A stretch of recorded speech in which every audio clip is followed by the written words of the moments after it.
Hello. I've been a Cardiff resident for 23 years, where I've been an author, filmmaker, and citizen journalist. Some of you may have seen the film I produced after the first school board meeting, when some residents found out about the district's secret plan to hijack our votes for basic repairs and instead tear down our sweet school and take away much of the precious park children use for sports. Based on my personal conversations, I would estimate that at least 80% of local residents still have little or no idea about these plans or what they entail. After completing the video, I researched further and was astounded to find out about the billion-dollar lobbyists, some call the school bond cartel, who have been using bond measures throughout California to unnecessarily demolish hundreds of schools in order to move money from taxpayers to themselves and the pay-to-play companies school districts agree to hire. The epitome of these school bond cartels calls themselves CASH. Cardiff Elementary is a member of CASH and sends its employees to conferences where they learn how to exact more taxes to spend with other CASH members. These include the cash-friendly lawyers representing our district and PlaceWorks, whose chairman is the treasurer of CASH.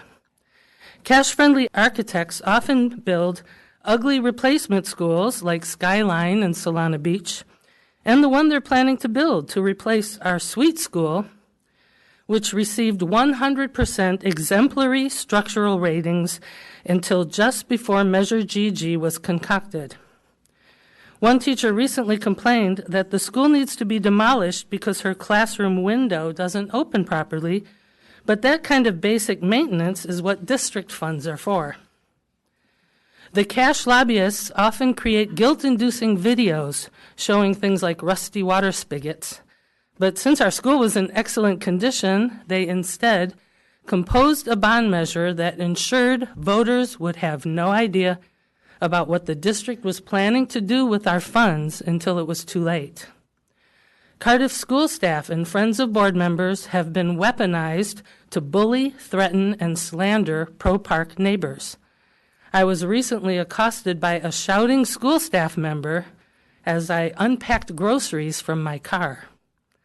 Most of the neighborhoods victimized by these school bond hijackings have not had the lawyers, resources, or land agreements in place to fight once they realized they had been scammed. Clearly, the school bond laws need to be changed. But for now, please help us stop this ring of corruption from destroying our perfectly beautiful school and park and the tenor of our neighborhood. Use the Measure GG funds to maintain and improve the existing buildings as described in the measure text. Let's teach our children how to be honest and take care of things we love. You can find more information about all this at preserveourpark.com. Thank you. Thank you. City Council members and city staff, thanks for giving me the chance to speak tonight. I'm from the Solana Beach School District, and I'd like to share an experience that my family just went through. First of all, I want to just dispel some of the myths that I'm hearing here about security and having the best. The elementary school I attended, John L. Webster Elementary in Malibu, California, turned 70 years old this year and still maintains all of its original buildings, 1949 buildings, and mature trees. The Malibu community is proud of that school, its security, and its common history that bonds several generations of us together, regardless of our race, creed, socioeconomic class, religion. We all share that experience. Very important. And a lot of us went off to do wonderful things with our lives, accomplish things. I was professionally trained in architecture at USC and hold 2 graduate degrees in urban design and large landscape planning from Harvard University. But more importantly, I'm a father of 4 young kids who regularly use the park space next to the absolutely wonderful Cardiff Elementary School. So I want to share some of my cautionary views about what we went through with the people here. That I agree with all these people. You want the best for your kids and you want security. But What we experienced was an absolutely backwards and heartbreaking outcome of a school redevelopment project to which the proponents of the demolition and the upsizing of the Cardiff Elementary School right now are advocating. 2 years ago, my fifth grade daughter, Lays, who's here now, she usually speaks for herself, but I'm going to make this short, and her friends tried to stop the demolition of the school.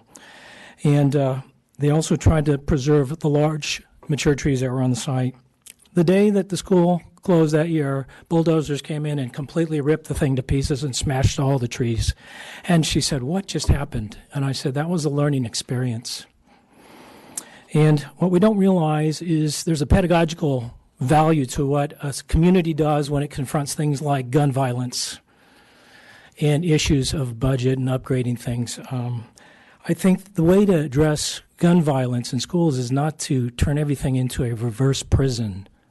And this is from a planner's perspective, looking at this issue in places like the Virgin Islands that had a lot of crime. So, what came of that rebuild was a school that was brutally ugly. It looks like a correctional facility. It functions like one, too. It's totally out of scale for the small kids. What I'm seeing here being proposed is totally out of scale for K through 3 from a design standpoint. And so how did that happen for us? What happened was there's an absence of scrutiny, due diligence by the community to sufficiently vet the project to really understand what the drawings meant. Before it received all the agency approvals, it kind of slipped through the cracks, and now we have a monstrous eyesore and a regretful financial obligation. It taught the kids at Skyline Elementary School who protested the project that their wishes to keep a beloved human-scaled school did not matter, that 50 years of shared history did not matter, that the value of thrift and resourcefulness in preserving perfectly good buildings that just needed some rehabilitation and some upgrades and retrofits, that saving those did not matter, that the large mature trees that they loved and the environment do not matter. Sadly, what I'm seeing is the same thing happening here at Cardiff Elementary School, and I suspect that there's a large lobbying group like CASH, the Coalition for Adequate School Housing, behind the unimaginably absurd proposal to destroy an existing school facility that's working beautifully for the community on so many important levels. So what I suggest is that you attempt to preserve the existing school structures and upgrade them and update them and avoid encroachment into the parkland. It seems kind of strange that you'd have this jurisdictional boundary, but I just want to say that you can stop the process and vet it, come up with a better plan, and you do that by approving the appeal tonight. All right. Thank you very much.